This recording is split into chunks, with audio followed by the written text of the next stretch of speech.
안녕하세요. 투자의 신에 오신 여러분을 환영합니다. 매일 저녁 10시 토마토TV의 투자의 신과 함께 여러분을 투자의 신의 길로 인도해 드리는 시간입니다. 수요일에 투자의 신은 김정수 전문가님과 함께합니다. 전문가님 안녕하세요. 네, 안녕하세요. 반갑습니다. 오늘 전문가님과 나눌 이야기가 굉장히 많을 것 같습니다. 자, 일단은 오늘 여러분들과 인사 나누면서 출발을 해볼 거고요. 지금 이 1시간은 여러분들의 궁금증 풀어드리는 시간입니다. 시장에 대한 이야기, 또 종목에 대한 이야기, 여러분들이 요즘 시장을 보내시면서 궁금한 내용이 있으셨다면 그 어떤 것이든 저에게 보내주시면 되고요. 실시간으로 소통하면서 여러분들의 궁금증 해결 도와드리겠습니다. 지금 유튜브로 들어오셔서 토마토TV 검색하시고 실시간 채팅으로 함께 하시고요. 종목에 대한 이야기, 또 종목 올려주실 때는 종목명, 매수가 비중까지 꼭 같이 올려주시길 바라겠습니다. 또한 전화로도 이야기 나눌 수 있습니다. 서울전화 02-325-8200번, 02-325-8200번으로 문의 전화 주시면 조금 더 자세한 이야기 여러분들과 대화 나눠보도록 할게요. 자, 지금 함께 하시는 분들 인사하고요. 오늘 이야기 출발하겠습니다. 브레이너드 짱님 잘 오셨습니다. 정수짱 하면서 등장하셨고요. 라면 먹고 챔피언님 오셨어요. 또 서당계 1년차님이 또 고춧가루 색 입고 왔다라고 하셨는데 집에 가면서 그날 가만히 생각을 해보니까 빨간색 하면 뭐 장미도 있고 딸기도 있고 예쁜 거 굉장히 많은데 저의 빨간 옷을 보고 고춧가루 색이다라고 해주셨거든요. 자, 오늘도 고춧가루 색 입고 왔습니다. 내일까지도 좀 이 빨간 기운이 좀 이어졌으면 좋겠다라는 마음이고요. 귀연 야옹님 반갑습니다. 그러니까요. 앵두 같아요 라고 해주시잖아요. 이런 앵두라는 좋은 비유도 있는데 그래도 뭐 고춧가루도 괜찮습니다. 샤이니즈 백님께서도 안녕하세요 라면서 인사해 주셨고요. 벙벙님도 잘 오셨습니다. 궁금하신 내용들 지금부터 올려주세요. 여러분들의 이야기로 나눠가 보도록 하겠습니다. 자, 일단은 전문가님, 우리 CPI 이야기부터 해야 될 것 같아요. 네. 오늘 계속해서 좀 주목했었던 이슈 중에 하나인 CPI가 조금 전에 이제 발표가 됐습니다. 4월 소비자 물가지수가 전년 대비해서 8.3% 올랐고 근원 CPI는 6.2% 오르면서 예상치를 상회했다라고 나왔어요. 그 이후에 지금 미 선물 시장은 조금 변동성을 보여주고 있는 상황이고 지금은 다시 한번 1% 넘게 빠지고 있는 상황이거든요. 물론 예상치를 상회하기는 했지만 전달이 8.5% 상승이어서 그보다는 낫다 이런 뭐 분석도 있는 것 같은데 전문가님의 의견은 어떠세요? CPI 어떻게 해석을 할까요? 피크가 아니구나. 요거에 대한 아직도 정점이 아니구나. 요거에 대한 두려움이 있는 거죠. 시장이. 그러니까 우리가 이제 긴 터널이 끝났으면 좋겠는데 긴 터널이 좀 끝나는 데 있어서 이 키를 가지고 있는 게 금리의 어떤 이 향방이거든요. 네. 금리가 이 정도만 올라가면 그 다음에 대응을 좀 할 수 있을 것 같은데 아직 좀 정점까지는 좀 멀었구나. 확인할 내용들이 더 많이 있구나에 대한 좀 두려움이 좀 다시 생기는 거죠. 그러면은 네. 지금 시장에서는 다시 이제 혼란스러운 이런 좀 상황에 봉착하게 되고 있는 게 아니냐. 저는 이렇게 좀 판단을 하고 있고요. 네. 이런 겁니다. 우리가 과거에 주식시장이 급락하거나 조정 흐름이 나오면 연준도 그렇고 우리나라도 그렇고 거의 한 일주일 이내로 바로 금리 인하 조치를 했어요. 통화정책을 실시를 했었죠. 네네. 우리 잘 한번 생각을 한번 해보세요. 2011년도에 금리를 3번 정도 인상을 하고 나서부터 3.25%까지 올라가고 나서부터 네. 2017년도 금리 인상을 하기 전까지는 대부분 어떤 경제 위기나 경기 침체가 발생이 되게 되면 바로바로 금리 인하 조치가 해외도 나왔고 우리나라도 나왔어요. 10여 년이 넘는 기간 동안에 저금리 기조가 이어졌잖아요. 근데 지금은 주식시장이 많이 빠졌잖아요. 해외도 빠지고 우리나라도 빠지고. 근데 금리 인하를 할 수가 없잖아요. 그러네요. 할 수 없죠. 그렇죠. 네. 금리 인상을 올려야 금리 되는. 인상을 해야 되는 어떤 구조잖아요. 그렇죠. 그러니까 이 통화 정책과 관련된 이런 부분들을 포기하자니 인플레이션을 막을 수가 없고 인플레이션을 잡으려고 하자니 아무래도 이제 금리와 관련된 부담이 되는 기업군들이 있을 거 아닙니까? 그러면 분명히 좀 경기적으로 위축받는 업체들도 있을 거고 그렇죠. 경쟁력이 없는 업체들은 도태가 되겠죠. 그렇죠. 그런 거에 대한 좀 부담을 수도 있고. 양쪽 토끼를 잡아야 되는 이런 좀 부담이 있으니까 정책을 어떻게 가져가야 될지가 지금 혼란스러울 수밖에 없는 이런 상황이다 보니까 강한 베팅이 안 들어오는 거고 좀 제한된 자금 내에서만 자금이 유입되고 있는 게 아니냐 이런 게 저는 좀 보입니다. 그럼 지금 현재 미 선물 시장도 조금은 위축되는 모습 보여주고 있고 당분간 우리 시장은 계속해서 좀 심리적으로도 위축될 수밖에 없겠다라는 생각이 좀 드는데 자, 이런 시장에서 여러분들께서도 계속해서 조금 위축될 수밖에 없을 것 같아요. 우리 모두가 지금 다 숨죽이고 이렇게 오므리고 있는 상황이죠. 자, 그럼에도 불구하고 이 시간들을 우리가 좀 기회로 매수할 수 있는 종목은 무엇일까? 또 이 기회에 우리가 잘 달래서 보내줘야 되는 종목들은 어떤 게 있을까? 궁금한 부분도 점점 더 많아지실 것 같습니다. 여러분께서는 지금 이 시장을 어떻게 보내고 계신지 또 지금의 시장 흐름을 어떻게 좀 보내고 또 어떻게 해석하고 계신지 이야기 편안하게 나눠주시고요. 궁금한 종목들, 이 종목 정말 얘 때문에 너무너무 고민이다 라는 종목들 지금 바로 올려주세요. 종목명, 매수가, 비중 같이 올려주시면 속 시원하게 그 대응 전략 체크해 드릴 거고요. 시장에 대한 궁금증들도 편안하게 받겠습니다. 지금 바로 유튜브에 토마토TV 검색하고 들어오시면 되겠고요. 전화 열어두겠습니다. 서울전화 02-325-8200번 열어두겠습니다. 자, 계속해서 많은 분들 함께 해주고 계시고요. 공부 중입니다 님도 오셨네요. 궁금한 점 올려주고 계시고요. 계속해서 여러분들과 함께 이야기 나누겠습니다. 자, 말씀드린 대로 지금 미 선물 시장은 계속해서 좀 빠지고 있는 움직임 나오고 있고요. CPI 이후에 지금 점점 더 시장은 불안한 모습이 보입니다. 이 중에 지금 전문가님 미 국채 금리도 지금 3% 결국엔 넘어갔네요, 지금. 이번에만 넘어간 게 아니고요. 오늘 또 다시 지금 올라가네요, 계속. 이틀 전에 이미 올라갔어요. 이미 해외 쪽 다 신고가 나왔었어요. 그러니까요. 네. 이럴 때 또 친구가 그런 이야기를 하더라고요. 야, 금리 그렇게 올리면 나 은행주 사면 안 돼? 그래서 지금 은행주 봐도 괜찮아요. 건설주를 좀 비유를 좀 들어야 될 것 같아요. 건설주로? 네. 우리가 이 방송에서 현대건설이나 GS건설이나 삼성엔지니어링 관련되어서 좀 종목 관련돼서 많이 이야기를 했었잖아요. 그래서 제가 건설주와 관련돼서 되게 긍정적인 이야기를 했었고 올해 좋게 네. 본다. 그러면서 기다리고 있다고 했었잖아요. 가격대를. 그래서 굳이 좀 따라가지 말고 우리가 산업을 좀 좋게 본다고 하더라도 좀 이길 수 있는 자리까지 좀 기다리자고 했었던 거 기억나시죠? 그렇죠. 그래서 우리가 건설주도 고점에서 따라가는 사람들은 물린 거거든요. 아무리 올해 이제 정권이 좀 교체가 되면서 이쪽과 관련된 우호적인 환경이 만들어진다고 하더라도 중요한 건 얼마에 매수하느냐가 되게 중요한 거잖아요. 그렇죠. 마찬가지로 우리가 금융주 같은 경우도 마찬가지인 것 같습니다. 금리 인상과 관련된 부분들이 분명히 은행이 플러스가 되고 있는 거는 누구도 부정할 수가 없는데 그쵸. 얼마에 살 것이냐가 더 중요하지 않을까요? 네, 얼마에 매수할 거냐가 중요한 거 아니겠느냐. 그러니까 금리가 인상을 해서 은행주를 사야 된다라는 거는 네. 요거는 타이밍적으로 봤었을 때 미리 진입을 해야 되지 않았나. 만약에 지금 들어간다고 했었으면은 좀 손절가를 좀 타이트하게 잡고 들어가야 되겠죠. 그건 좀 성향에 따라 다른 선택일 것 같아요. 네. 지금 확실한 자리는 아니다라고 보시는 거죠. 저는 KB금융 같은 경우를 기준으로 보면은 5만 원 깨질 때까지 기다리고 있습니다. 5만 원 깨질 네. 때까지. 제가 GS건설 같은 경우는 막 종목에서 많이 이야기했었을 거예요. 그 당시에 막 신고가 가고 막 그랬었던 구간이었는데 제가 3만 원대 중반까지 기다리고 있다고 말씀을 좀 드렸잖아요. 한 두세 번 정도 여기서 이야기했지 않습니까? 네. 마찬가지로 기다리면 가격대가 와요. 우리가 게임주 같은 경우도 뭐 여러분들 방송 보시면 아시겠지만 위메이드나 이런 거 제가 6만 9천 원대 기다렸다가 사자라는 얘기도 많이 했었고 카카오 게임주도 네. 5만 4천 원까지 기다리던 얘기 많이 했었었고 네. 그다음에 뭐 에너지 솔루션도 42만 원 따라가지 말고 원하는 자리까지 기다리자. 그러니까 유동성 축소 구간에는 물론 안 오고 날아가는 경우도 있거든요. LG 이노텍처럼 가격이 안 오고 이렇게 올라가는 경우도 있는데 근데 그거는 10개 가운데 1개가 있을까 말까 하고요.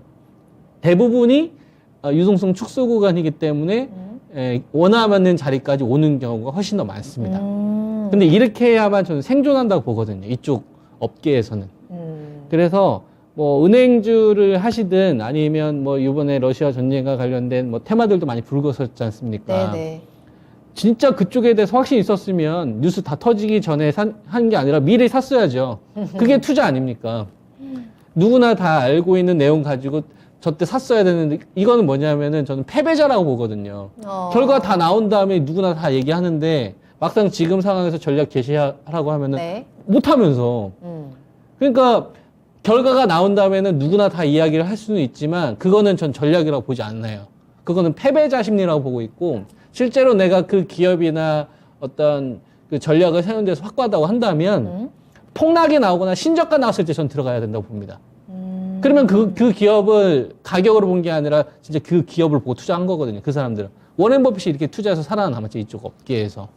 그러니까 유동성 확대 구간이 아니라 유동성 축소 구간이라고 한다면 네. 자기가 이미 공략해야 될 주식들이 이미 리스트에 다 있어야 되고요. 가격대가 이미 다 있어야 된다 저는 봐요. 그리고 왜 투자한지도 다 나와야 되는 거고. 그리고 이렇게 급락이 나오거나 조정이 나오면 설레어야 되는 겁니다. 만약에 이거로 인해서 내일 그 우리나라 시장이 만약에 조정 흐름이 나온다. 그러면 반대 매매 물량들이 조금 더 나올 거거든요. 무조건 담아야죠. 우리나라는 100조는 버는데. 그러니까 금리가 메인 키워드가 되지 않고 네네. 그거는 못 맞춰요. 어차피. 75베이스 포인트 그쵸. 올린다면서요. 그건 안 올렸잖아요. 러시아 전쟁 침공 안 한다면서 침공했잖아요. 그죠? 했잖아요. 그러니까 미래의 일에 대해서 우리가 알 수 없는 거에 대해서 에너지를 빼앗길 필요는 없다. 해외 시장 지금 본다고 해서 뭐 여러분들 지금 당장 주식 결정하실 수 있습니까? 못하지? 그냥 기업을 보세요. 내가 이 기업을 얼마에 사면은 내가 무조건 유리할 것이냐. 이게 100배, 1000배 낫습니다. 투자하는 데 있어서 훨씬 더 여유롭고. 저는 그렇게 의견 드립니다. 좋습니다.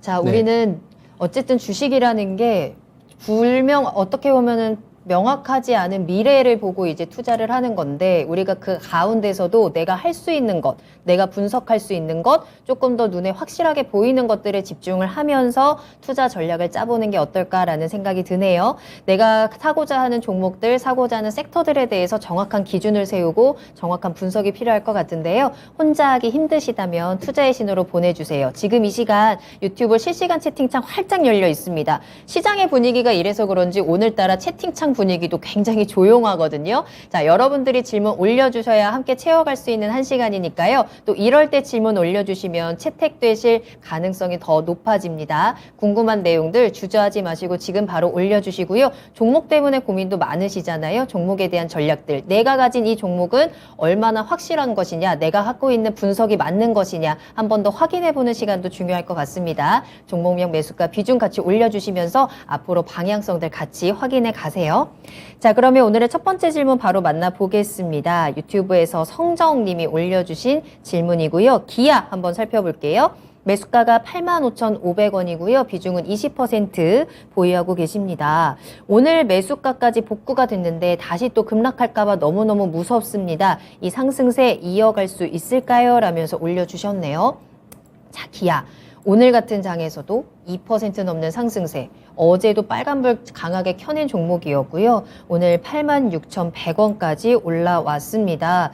오랫동안 좀 고생을 하셨을 거예요. 68,000원까지 내려갔다가 지금 3월부터 반등이 좀 강하게 나오면서 다시 한번 매수가까지 올라왔습니다. 지금 이 상승세가 계속해서 이어져서 나는 수익을 보고 싶은데 워낙에 또 급락을 했었던 종목이라 지금 좀 불안감도 가지고 계시거든요. 기아에 대한 이 자동차 종목에 대한 전망은 어떻게 보실까요?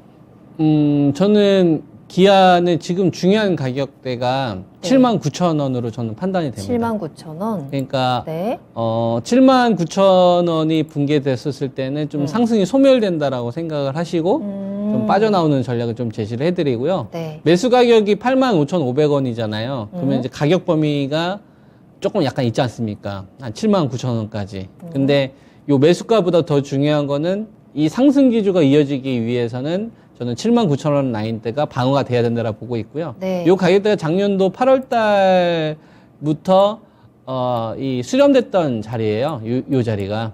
근데 이 기간 동안에 시장 같은 경우를 보면 그게 좋았던 상황이 아니었잖아요. 근데 요 가격을 무너졌다가 회복하고 무너졌다가 회복했던 이런 것들이 뭐였었냐면은 기아 자동차가 기아차죠. 기아가 현대차 그룹에서 이 현대차 그룹에서 실적도 좀 잘 나온 것도 있지만 이제 좀 미래차를 준비하는 데서 가장 좀 선봉에 있다 보니까 가장 현대차 그룹에서 좀 우선순위로 베팅 자금들이 좀 들어오는 것 같아요. 그래서 무너지면 회복하고 이런 흐름들 그래서 나오고 있는 게 아니냐 이렇게 좀 판단이 되는데요. 네. 저는 79,000원을 기준으로 대응을 좀 하자라는 의견입니다. 그러니까 79,000원이 무너지면 저는 빠져나오자라는 관점이고 네. 그다음에 79,000원이 방어가 된다고 한다면 직전 고점이 한 9만 원대 정도 열려 있으니까 그 정도까지는 일단 상방을 좀 열어놔야 되지 않을까. 그래서 79,000원을 홀딩 기준, 로스컷 네. 기준으로 제시를 하겠습니다. 알겠습니다. 네. 우리 일단은 79,000원이 깨지지 않았으면 좋겠네요. 꽤 오랫동안 이 종목으로 좀 고생을 하셨기 때문에 이제 본전 왔습니다. 79,000원이 깨지지 않는 이상 요 상승 흐름은 꺾이지 않을 것이다 라고 좀 염두를 해 두시면서 주가의 흐름을 보시면 좋을 것 같고요. 계속 올라갈 수 있다면 전고점이 9만 원까지는 열려 있으니까 거기서 한번 수익에 대한 기회를 꼭 노려보시길 바라겠습니다. 79,000원 그리고 9만 원 꼭 기억하시면서 기아에 대한 흐름들 확인해 보시길 바라겠습니다. 자, 이렇게 기아에 대한 질문으로 첫 번째 질문 도와드렸고요. 계속해서 많은 분들 또 계속 들어오시네요. 하나님 반갑습니다. 땅하늘님의 이름도 보이고요. 스킨스님 그리고 강동훈님도 잘 오셨어요. 브레이너드 짱님께서 저는 미래에서 왔습니다. 미국 기준금리 3% 갑니다 라고 해주셨는데 과연 이 예언이 맞을지 한번 지켜보도록 하겠고요. 장인천님, 박하연님 계속 들어오시네요. 질문이 이제 빨리빨리 올라오고 있는 상황이라 저희가 하나하나 차근차근 진단해 드리도록 하겠습니다. 서당깨님, 질문 채택은 인물순이어서 여러 번 올려도 마찬가지예요 하셨는데 인물순도 맞고요. 저희 랜덤으로 지금 토비가 선정을 하고 있습니다. 여러분들 올려주시면 또 저희가 하나하나 체크를 하고 있으니까요. 편안하게 올려주세요. 자, 그렇다면 다음 질문은요. 땅하늘님이 올려주신 질문으로 가겠습니다. 위메이드 맥스 살펴볼게요. 매수하신 가격이 23,900원에 비중은 10% 보유하고 계십니다. 어떻게 하면 좋을까요? 추가 매수도 가능할까요? 라면서 올려주셨는데요. 지금 매수하신 가격대에 비해서 좀 많이 빠져 있는 상황이잖아요. 오늘도 좀 떨어지면서 13,450원까지 내려와 있는 상황입니다. 계속해서 지금 빨간불을 찾기가 좀 차트에서 힘들 정도로 지금 쭉 내려오고 있는 상황인데 땅알릴님께서는 추가 매수를 해서라도 이 종목을 어떻게 잘 해결하고 싶은 마음이 있으신 것 같거든요. 워낙에 지금 손실이 좀 큰 상황입니다. 이 종목 어떻게 보세요? 저는 위메이드 맥스라면 같은 주식을 할 거라면 위메이드를 하지 왜 굳이 위메이드 맥스를 하나 이런 좀 아쉬움이 있죠. 위메이드 쪽에서는 위메이드를 메인으로 하시는 게 저는 훨씬 더 현명한 선택이라고 보고 있고 추가 매수를 하려면 기본적으로 이 위메이드 맥스에 대한 가치 산출이 돼야 되거든요. 네. 근데 가치 산출이 되지 않습니다. 이게 보게 되면 텅 비어 있죠. 적자 나오고 그다음에 익스펙트 자체도 좀 보이지 않고. 그러니까 이거는 뭐냐면은 기관 투자가들이 그 커버리지 대상에서 제외한다는 얘기예요. 가치 산출이 되지 않아요. 근데 이제 반대로 위메이드 같은 경우를 보게 되면 미래의 어떤 성공 이후에도 보면 네. 이런 익스펙트가 나오잖아요. 그러니까 이런 건 기관 대상 종목이 되는 거죠. 그러니까 가치 산출이 되지 않아요. 위메이드 맥스 같은 경우는. 그래서 이 기업이 싸다 비싸다를 만할 수 있을 만한 근거는 없습니다. 그냥 요게 올라왔었던 게 작년도에 P2E 게임이나 미르버이 글로벌 해외 성공하면서 이제 위메이드 그룹하고 같이 갔지만 그 당시 위메이드 그룹만 갔던 게 아니라 컴투스 홀딩스라든지 카카오 게임즈 같은 이런 업체들이 어떠한 이 광풍이 불면서 눈먼 돈들이 많이 들어갔었거든요. 그 거품이 지금 빠지는 거니까 정상적인 가정이라고 보고 있는 거고 지금은 좀 가매도권에 저는 해당됐다고는 봅니다. 가매도권에 해당이 돼서 지금 매도 타이밍을 잡는 거는 전 반대 의견이고 반등을 좀 기다리는 게 맞지 않을까? 근데 다만 네. 10%에서 추가 매수를 하려면 적어도 위메이드 맥스라는 이 기업에 대해서 제가 가치 산출이 돼야 되는데 근거가 없어요, 이 기업은. 그래서 추가 매수에 대한 의견은 못 드리겠고 그냥 기술적인 반등을 좀 노리는 시점에 반등 시 매도 타임을 좀 잘 잡아보는 게 어떻겠느냐. 그게 지금 최선일 것 같습니다. 이럴 수가. 자, 위메이드 맥스 좀 종목 선정에 대한 아쉬움이 강하게 묻어나는 종목이 아닐까라는 생각도 들고요. 지금 기술적인 분석보다는 반등을 일단 기다렸다가 매도를 해보자. 지금 계속해서 좀 아래쪽으로 내려가고 있는 구간인데 한 번쯤은 반등이 나올 것이고 그 반등 시에는 반드시 이 종목을 보내주고 탈출하는 전략을 체크해 드렸으니까요. 힘내시고요. 꼭 참고해 보시길 바라겠습니다. 자, 계속해서 여러분들 궁금한 내용도 올려주시길 바라겠습니다. 미국 개장 상황도 계속해서 주목하고 보고 계시는 것 같은데 또 내일 우리 시장에 어느 정도 영향을 미칠 테니까 아무래도 좀 보이게 되겠죠. 비트코인 가격도 계속 내려가고 있다라는 뉴스도 좀 뜨고 있는데 여러분들의 내일장 준비 잘 되어가고 있는지 지금 이 시간에 점검 꼭 해보시길 바랄게요. 또 지금 시장이 내가 사고 싶었던 종목을 살 수 있는 중요한 기회다라는 이야기도 많이 들으셨을 텐데요. 매수하고 싶은 종목이 있으셨다면 매수 문의도 같이 올려주시길 바라겠습니다. 내가 왜 이 종목을 사고 싶은지 그에 대한 이유도 같이 올려주시면 맞춰서 또 맞춤 상담 도와드릴게요. 자, 이번에는 귀연야옹님의 질문을 이어가겠습니다. 효성첨단 소재 매수 문의드립니다 라고 해주셨고요. 전망이 궁금합니다 라면서 올려주신 종목이네요. 자, 효성첨단 소재 오늘의 종가는 47만 1,000원이었습니다. 이 종목 역시나 지난해 굉장히 강한 모습 보여줬었고 그래도 살짝 꺾이긴 했어도 우리 계속해서 높은 가격대에 올라오고 있었거든요. 그러다가 올해 들어서면서부터 조금 더 이 하락세가 좀 깊어지기 시작했고 2월부터는 살짝의 반등 움직임, 횡보하는 움직임도 보여주고 있습니다. 최근에 이제 윤석열 정부가 들어서면서 수소에 대한 좀 기대감도 실어지고 있는 것이 사실이거든요. 관련해서 효성 첨단 소재 앞으로 전망 어떻게 보시는지, 매수의 적당한 타이밍은 언제일까요? 이거는 뭐 전망이 별로 중요할 것 같지는 않아요. 네. 왜냐하면 우리가 전망이 밝았기 때문에 작년도에 이 시세가 있었겠죠. 꿈이 있었기 때문에 저 시세가 있었겠죠. 그렇죠. 그러니까 전망에 대해서 우리가 물어볼 때는 네. 이 기업이 산업의 어떤 초기, 그다음에 이슈의 어떤 생성 초기라면 그때는 가격 자체가 프리미엄이 붙지 않은 상태이기 때문에 전망이 되게 중요합니다. 우리가 장기 투자를 할 때 고점에서 매수해서 물려서 장기 투자하는 거는 장기 투자가 아니라 손절하기 싫어서 어쩔 수 없이 그렇게 거죠. 버티거나 그렇게 표현을 하는 건데 그거를 콕 집어서 제가 말씀드리면 손절하기 싫어서 그런 선택하는 거잖아요. 근데 그거를 직접 얘기하기에는 싫으니까 그런 식으로 빙 돌려서 사람들이 얘기하는 거 아닙니까? 엄밀히 말했을 때는 고점에서 물려서 장기 투자하는 거지. 조금 더 우리가 수익을 내고 싶으면은 어느 시점에 어느 가격대에서 매수를 해서 끌고 가느냐를 결정을 하려면 싸게 사야지 장기 투자를 할 수가 있는 건데. 그렇죠. 그러니까 우리가 이 기업에 대해서 전략을 세웠을 때 장기 투자를 해도 되는 가격대냐, 시점이냐, 아니면 트레이딩으로 대응을 해야 될 구간이냐가 중요한 것 같아요. 효성 첨단 소재와 관련된 이 수소 관련된 이 이슈가 처음 만들어졌었으면은 이거는 랠리가 좀 가격이 조정이 나오더라도 갈 거라고 생각을 합니다. 근데 이거 지금 아니잖아요. 크게 한 번, 두 번 정도 시장에서 활용이 됐었잖아요. 그리고 그것 때문에 실제로 효성 첨단 소재도 이게 주가의 실적 성장과 같이 실제로 비례해서 랠리도 나왔었고, 실제로 실적도 좋아졌고, 그죠? 실제로 한 2조 3천억대에서 3조 5천억, 3조 9천 실제로 실적도 좋아졌고 매출도 좋아졌고 영업이익도 큰 퀀텀 점프가 있었지 않습니까? 그래서 4천원짜리가 4만 2천원짜리가 그래서 87만 원까지 20배 간 거잖아요. 맞아요. 2년 동안 20배 간 거잖아요. 2년 동안 20배 간 거잖아요. 기업이라는 게 2년 동안 20배 갈 수 있습니까? 상식적으로? 없죠. 이건 뭐예요? 그러니까 미래의 꿈을 갖다 쓴 거잖아요.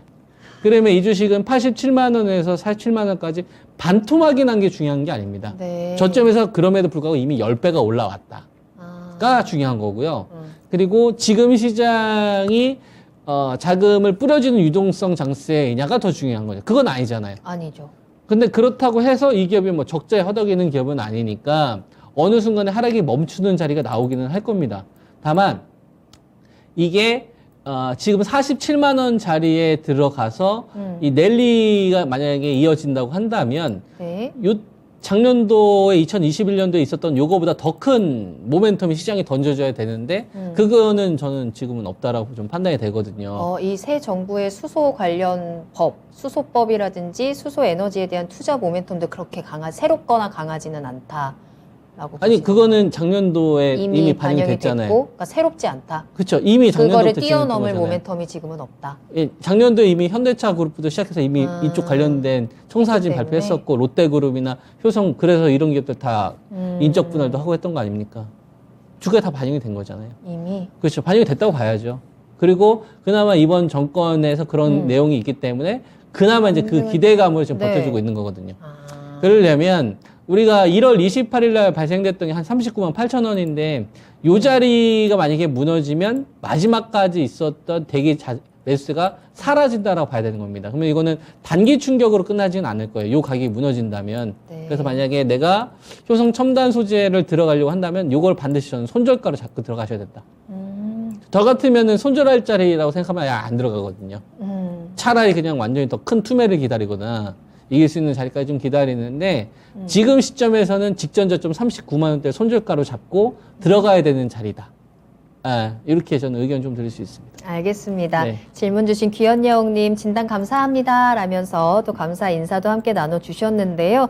효성첨단 소재 이미 수소에 대한 전망의 이 기대감이 워낙에 많이 반영이 돼서 시세가 강하게 나왔던 종목입니다. 지금 새 정부에서 또 한 번의 수소법에 대한 모멘텀을 실어준다고 해도 이는 현재 주가를 조금 유지하는 정도이지 더 큰 강세를 나타내기에는 조금 힘이 약하다라는 이야기로 좀 해석을 할 수 있을 것 같고요. 때문에 접근하실 때 가장 체크해야 될 중요한 가격대는 39만 8천 원. 이것이 깨진다면 조금 더 아래쪽으로 내려갈 수 있는 부분들 손절 라인으로 꼭 확인을 하셔야 된다는 점은 염두에 두시면 좋을 것 같습니다. 효성 첨단 소재에 대한 진단까지 도와드렸어요. 자, 동동님 이름 보이네요. 남극곰님 잘 오셨습니다.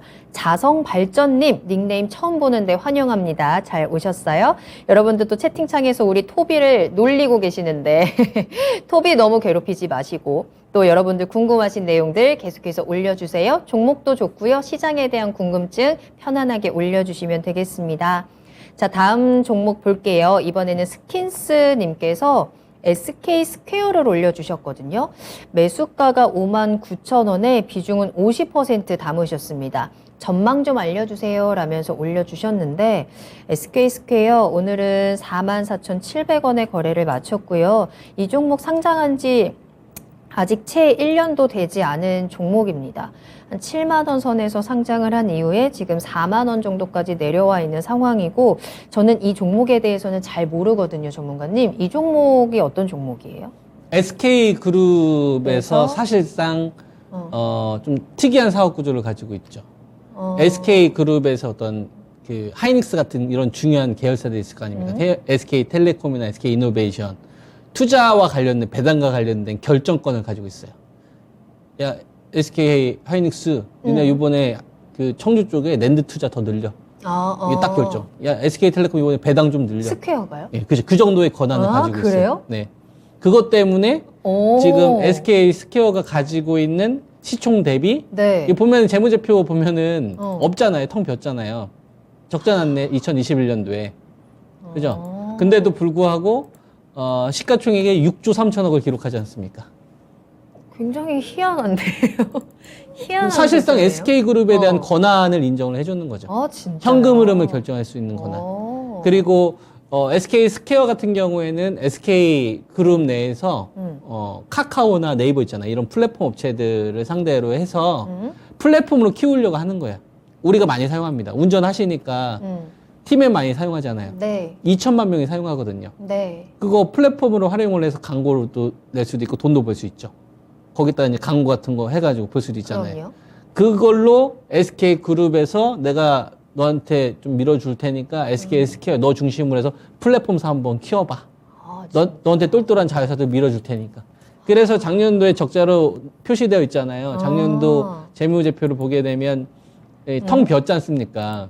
그죠? 텅 비었잖아요. 그러니까. 상장된 지도 이제 얼마 안 됐는데 작년도에 적자 났잖아요. 보면 단기 순이익 마이너스 125. 근데 시총이 6조가 설명 안 될 거 아닙니까? 근데 방금 전에 말씀드린 거 하면 납득이 되죠. 이런 프리미엄이 반영이 된 상태에서 나온 겁니다. 저는 SK 스퀘어 같은 경우에는 굉장히 긍정적으로 생각을 하는데요. 네. 이번에 좀 아쉬운 건 하나 있어요. IPO 상장 예정되어 있었던 실더스가 이게 현금 창출 넘버원이거든요. 이 상장이 연기돼 버렸어요. 지금 다 IPO라든지 상장에 대한 부분들이 다 연기되거나 취소되거나 지금 쉽지는 않은 상황이긴 하더라고요. 근데 얘한테는 그거 되게 중요한 거거든요. 뭐냐면은 내가 이제 왕이면 내가 대장이면 행동 왼팔 오른팔 있잖아요. 유비면 장비 관우가 있는 거 아닙니까? 장비가 쉽게 말해가지고 아픈 거예요. 또는 이제 관우가 다친 거예요. 그런 상황인 거죠. 중요한 오른팔. 굉장히 중요한 오른팔이 얘 상장을 통해서 IPO 하면 자금도 마련 들어올 수도 있을 거고 현금 어떤 개선이나 이런 거에 진짜. 프로젝트를 진행할 수 있는데 이게 연기가 돼 버리니까 네. 그 프리미엄을 빼야죠. 그러니까 그나마 다행인 거는 오른팔이 그냥 다친 거지 오른팔이 썩은 건 아닌 겁니다.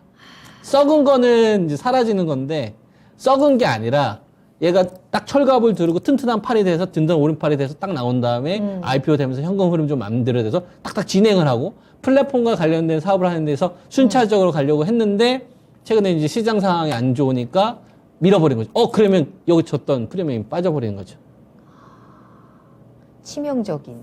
치명적인 것까지는 아니고 단기적으로. 좀 아쉬움이 좀 아쉽다 크구나. 정도? 그럼 그래도 네, 다행이지 않을까요? 그래서 제가 계산한 밸류는 원래 저는 5만 원대 초반이었거든요. 실더스가 상장된다는 걸 전제로. 그게 네. 이제 연기가 돼버렸으니까 한 4만 2천 원에서 4만 1천 원 정도 나오더라고요. 제 기준으로는. 그래서 만약에 매수를 한다면은 4만 1천 원, 4만 2천 원 정도가 저는 이기는 자리를 보고 있고 매수 비중이 좀 50%인 게 좀 아쉽습니다. 그러니까 매수 가격도 꽤 높은 거거든요. 비중이 좀 적다고 한다면 저 정도 가격에 좀 추가 매수를 했으면 좋았을 텐데 그게 조금 아쉽네요. 네. 그럼 지금은 일단은 기다려야 되는 걸까요? 저는 50%의 비중은 과도하다고 봅니다. 조절을 좀 하셔야 되지 않을까 싶어요. 네. 어쨌든 그 상장에 대한 부분이 아예 취소가 된 건 아니기 때문에 지금 요 연기가 됐다라는 아쉬움을 안고 또 시장의 분위기와 함께 주가는 계속해서 좀 빠지고 있는 상황인데요. 이 아쉬움 때문에 살짝 지금 주가는 더 내려갔습니다. 생각하시는 적당한 가격대 42,000원이라고 말씀을 해주셨는데 다시 한번 요 상장이 어떻게 진행되는지가 가장 중요할 것 같다라는 생각이 들고요. 가격대도 가격대지만 지금 비중이 워낙 무거운 상황이기 때문에 어느 정도 좀 반등이 나오거나 지금 시간 가격대에서 조금은 비중을 덜어내는 움직임도 필요하겠다라고 또 조언을 해드렸습니다. 참고해 보시고 이 SK 스퀘어에 대한 전망 긍정적으로도 체크를 해주셨으니까요. 한번 참고해 보시길 바라겠습니다.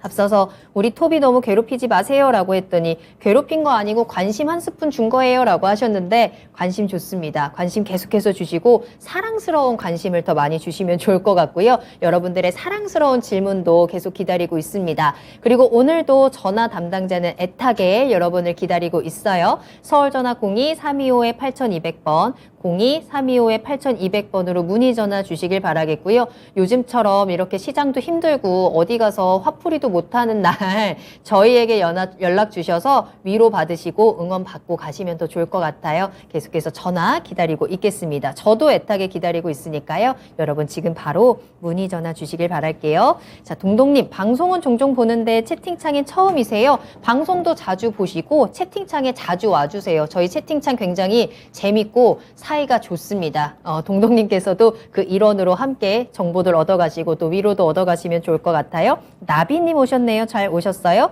최우임님의 이름도 보입니다. 블루스톤 김님 반갑습니다. 전화해볼까? 라고 망설이고 계신데 지금 바로 전화 주세요. 안녕하세요. 블루스톤 김님 하면서 반갑게 맞아드리겠습니다.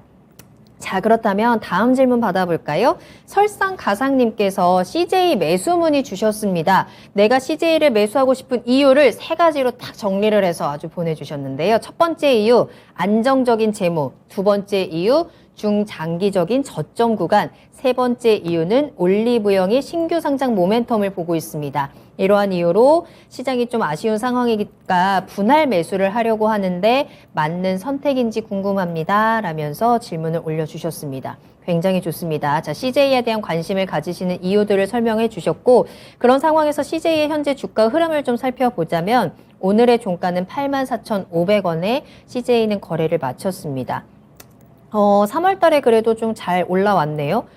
꾸준히 상승세 보여주면서 9만 원 뚫어냈나요? 뚫어내기 직전에 지금 다시 한번 꺾인 것 같습니다. 꺾이면서 84,500원에서 지금 오늘 거래를 마쳤는데요. 자, 이 모멘텀들 전문가님께서는 어떻게 보시는지 또 매수할 수 있는 가격대도 한번 체크를 해보면 좋을 것 같습니다. 어떻게 보세요? 분석 잘 하신 걸까요? CJ에 대해서? 안정적인 재무 구조. 요거를 나쁘게 이야기할 수는 없을 것 같아요. 그런 거죠. CJ 그룹 하면 우리나라 사람에서 이제 모르는 사람들도 없고, 안정적인 재무 구조. 이거에 대해서 이제 저도, 반대 의견 드릴 수는 없죠. 근데 이런 건 좀 있을 것 같아요. CJ가 우리나라 산업을 주도할까? 이거는 우리가 한번 생각을 해볼 필요가 있을 것 같아요. 그러니까 네. 왜냐하면 내 관점에서 CJ를 바라보는 것보다 그러니까 지금 그 종목을 좀 많이 공부하시고 질문을 하셨는데 그러니까 이거는 이제 설상 가상님께서 내 관점에서 이 종목을 바라본 거잖아요. 근데 주식은 자본주의잖아요. 내가 이 주식을 좋게 보는 거는 별로 중요하지 않다라고 저는 생각을 하거든요. 시장에서 좋게 봐줘야 된다. 맞아요. 시장에서 인정해줘야 된다. 그렇죠. 내가 자동차 딜러라면 내가 파란색 자동차를 좋아하면 내가 그냥 소유할 거라면 파란색 차를 사도 돼요. 근데 내가 딜러라면 검은 차를 사거나 흰 차를 사서 사고 팔아야지 내가 돈을 버는 그쵸. 거죠. 그죠? 내가 부동산을 하면 많이 사가는. 그렇죠. 내가 단독주택을 좋아하지만 좋아하면 거기서 살아도 되는데 부동산을 통해서 돈을 벌려면 아파트를 사고 팔아야 되는 거예요. 그죠? 관점이 다른 거죠. 내 그게 관점이냐 자본주의 관점으로 바라보느냐. 그러면 CJ라는 기업을 바라보면 나쁘다라고 얘기는 못 하겠어요. 왜냐면은 뭐 내수를 기반으로 해서 꾸준히 돈을 벌고 있는 것도 사실이고 그리고 혹독한 구조조정이 한 번 있었거든요. 해외 사업 좀 진출을 했다가 이게 성과가 없으면서 상당 부분의 좀 재산을 매각하는 과정들이 몇 년 전에 있었습니다. 그래서 재무적으로 좀 개선되는 흐름들은 좀 있었거든요. 네. 근데 CJ가 우리나라 산업을 주도할까를 생각을 해보면 그렇지 않다라고 저는 생각을 해요. 글쎄. 그래서 이렇게 차라리 되죠. 배터리가 더 주도한다든지 어. IT 반도체가 더 주도를 한다든지 언택트나 게임이나 바이오 제약이 훨씬 더 우리나라 산업이 이끌면 이끌었지. 그리고 이제 이런 CJ 같은 경우는 주도 산업군보다는 약간 비주도주 산업군 내에서 상대적으로 좀 가치 평가를 좀 고려를 해봤었을 때, 네. 좀 저평가되어 있으니까 이거에 대한 좀 가치 투자 성격의 좀 자금들이 들어오는 수준 정도.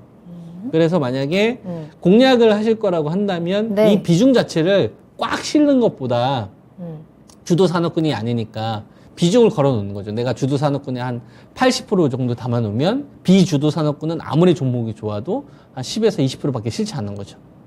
순환매 한번 나오긴 나오겠지만 주도 산업군 쪽의 비중과 역전되는 거는 저는 좀 반대 의견이다.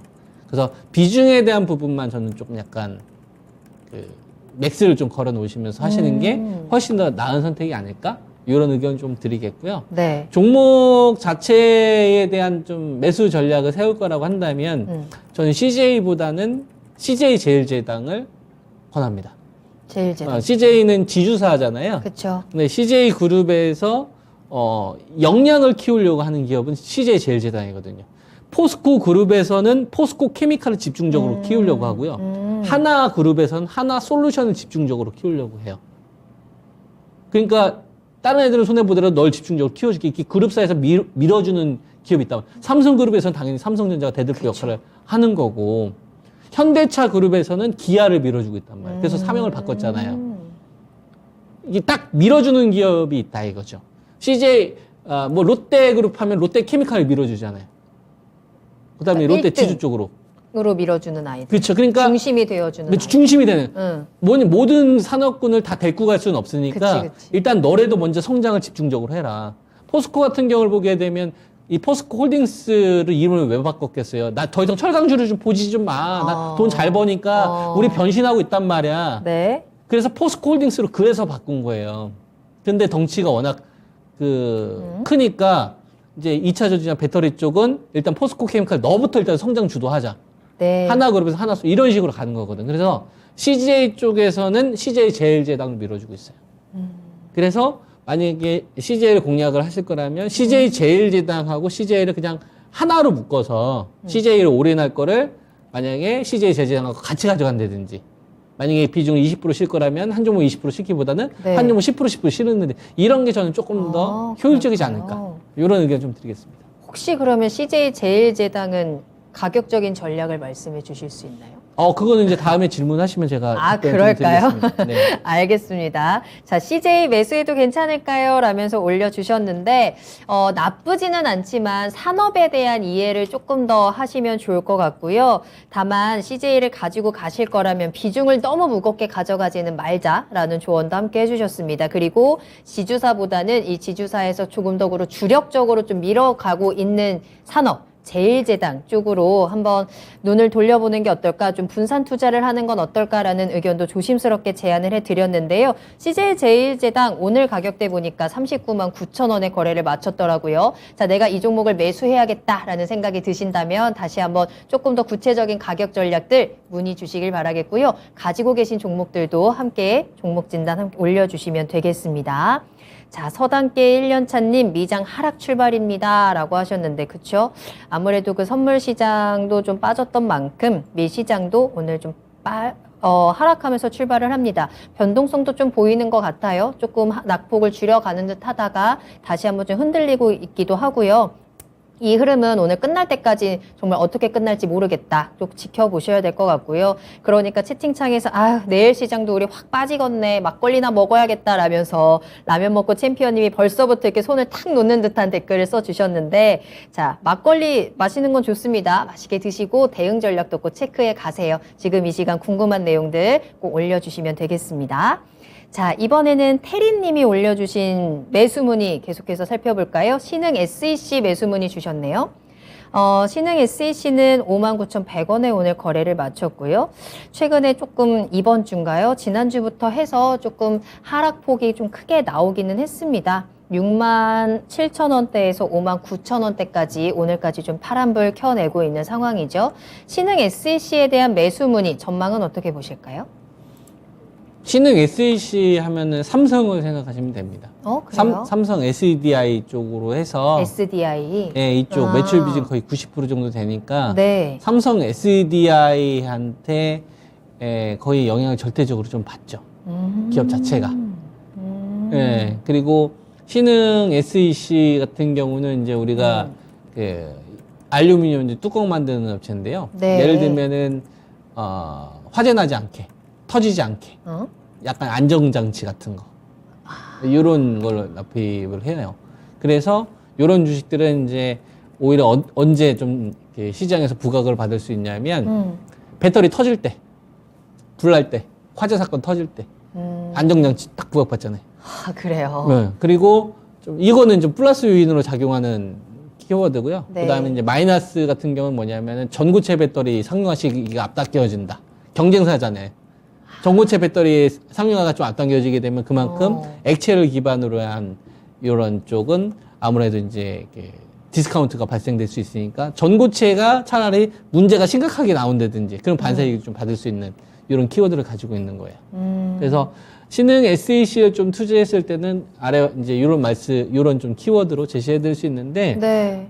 저는 지금이면 적극적으로 매수를 해야 될 것이냐 물어본다면 저는 좀 관망 의견입니다. 관망. 네, 왜냐하면 중소형주기 때문에. 그래요? 네, 중형주기 때문에 지금은 저는 관망 의견이에요. 배터리 관련된 섹터들 가운데서 저는 지금 다 대형주 쪽으로만 저는 다 압축하자. 이런 관점입니다. 최소한 이제 조 단위 이상 나오는 업체들로. 그래서 신흥 SEC는 조금 기다려 보세요. 만약에 제공량을 하실 거라면 원하신다면 한 6월 달 이후로. 저희가 지난번에도 한번 잠깐 이야기를 해드렸는데 중소형주들 같은 경우에는 갑자기 사건 사고 계속 좀 터지잖아요. 기억나네요. 네. 신흥 SEC가 전 그렇게 될 거라고 생각하지는 않아요. 근데 저는 어떤 생각이냐면 동전을 하늘로 딱 던졌어요. 근데 전 동전이 설 수도 있는 시장으로 생각을 하는 겁니다. 대표적으로 오세 임플란트. 엔지캠 생명과학이 호주금 그 EC18 중단해버렸죠. 이게 동전이 쓴 거예요. 하늘에서 딱 쓴 거예요. 이게 알 수 없는 경우가 발생이 황당하죠. 되거든요. 황당하단 말이에요. 그리고 지금 그만큼 좀 거래 대금이 좀 많이 줄어든 것도 있고, 그다음에 뭐 가상화폐 이런 쪽도 지금 난리 났잖아요. 오락가락 한단 말이에요. 그래서 저는 이런 마인드입니다.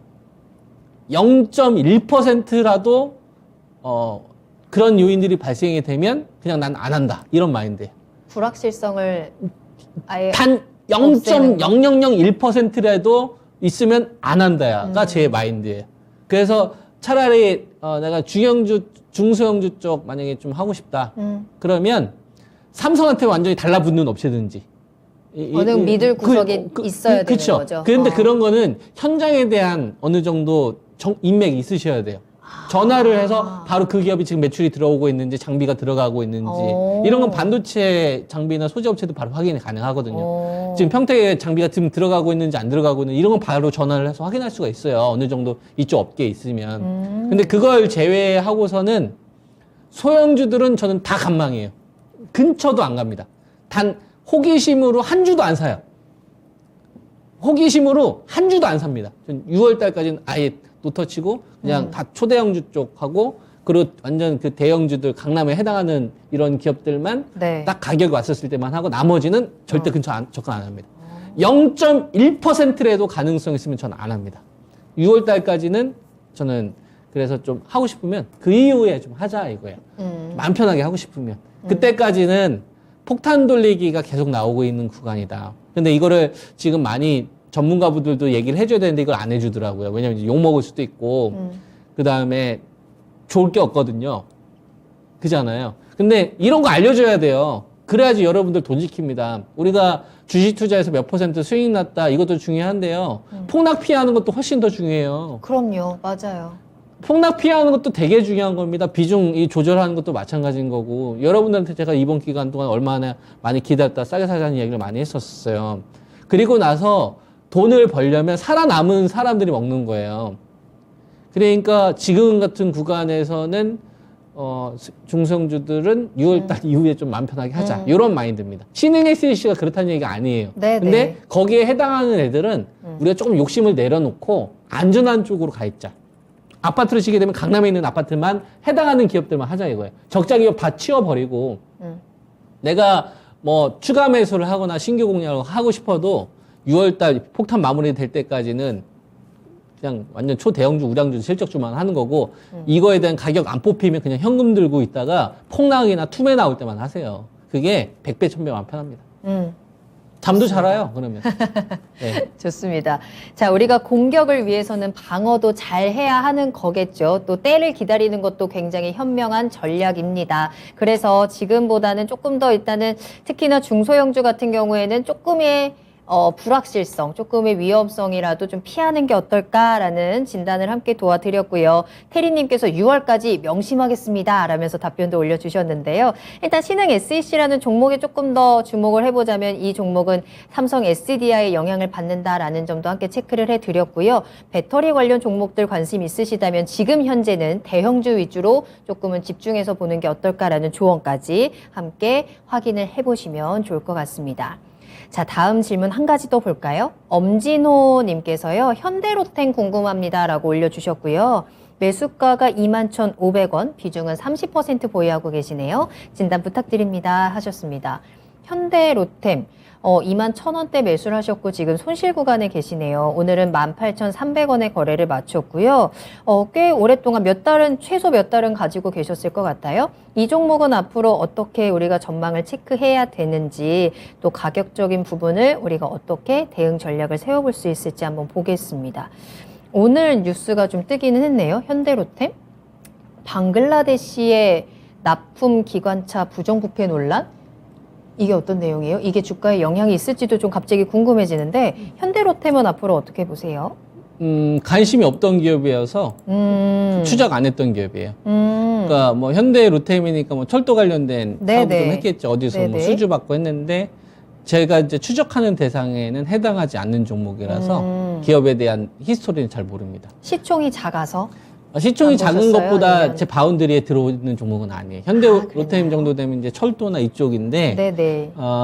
저는 그 묶음을 되게 중요하게 생각합니다. 그러니까 내가 이 기업을 딱 투자를 했었을 때, 그 산업군의 대표 대표 종목들이 있어야 돼요. 반도체 하면 삼성전자, 하이닉스가 딱 있고, 배터리 하면 LG 에너지 솔루션이나 삼성 SDI가 딱 있고, 화학 하면은 LG 화학이나 롯데케미칼이 딱 있고, 자동차 하면 현대차, 기아 있고. 언택트 하면 네이버나 카카오 있고 그 밑에 쫙 있잖아요. 묶음이잖아요, 섹터가. 그래서 얘네들은 한 종목에 대한 악재가 나온다 하더라도 그 업종이 같이 움직이기 때문에 업종에 대한 산업을 우리가 이해하는 데 훨씬 더 유리한데 철도 쪽 하면 현대로템 말고 뭐 있어요? 생각나는 거 없어요. 대ITI 뭐 정도 있겠죠. 관련된 테마. 그게 현실이에요. 이 주식의 그래요? 위치. 그러니까 뭐냐면은 현대 롯데 같은 경우에는 뭐냐면 내가 투자를 하려면 이 기업에 대해서 정말 잘 알아야 되는 거지. 이 기업에서 일했었던지 아니면 임원이든지 회사 내용에 대해서 빠삭하게 알고 있는 관련된 사람이라든지 네. 그러면은 이런 기업은 전략을 세울 수가 있겠죠. 근데 이제 그게 아니라 인터넷으로 정보를 본다거나 아니면 TV 같은 걸 통해서 보는 거는 저는 정보의 접근성에 있어서 불리하다라고 생각을 하는 거죠. 이전에 이제 한번 그 경협 관련된 테마를 한번 갔었던 주식이긴 합니다. 경협 한번 관련된 테마 묶었었을 때 갔었던 주식인데 그거 제외하고서는 이제 각계 전투로 좀 싸워야 되는 뭐 이런 상황인 그래요. 거죠. 네, 그래서 네. 상대적으로 성공률이 적기 때문에 저 같은 경우에는 이런 기업은 거래 대상에서 제외를 하죠. 내가 못 이길 것 같은 거예요. 공부해봤자. 그래서 저는 이제 쟤는 이런 기준을 가지고 있는데 네. 근데 이제 이게 뭐 또 투자 성향이 다 다를 수 있는 거니까 그렇죠. 뭐 이 질문하신 분은 또 현대 로템에 대해서 또 공부를 많이 하셨을 수도 있는 거니까 그거에 대해서는 이제 각자의 의견을 좀 존중하면 될 것 같고요. 그래서 지금 시점에서 이 기업을 짧게나마 제 의견을 좀 드리자면 네. 보이는 재무제표상으로는 턴어라운드가 되고 있는 시도가 보이네요. 2021년도에서 2022년도에 보면은 매출 증가 요인이 조금 있고 영업이익 증가 요인이 있네요. 아마 뭐 관련된 수주와 관련된 어떤 구조적인 체질 개선 관련된 노력을 회사에서 했었을 거로 추정을 합니다. 이 재무제표만 보더라도 그런 노력을 한 걸로 좀 보이고요.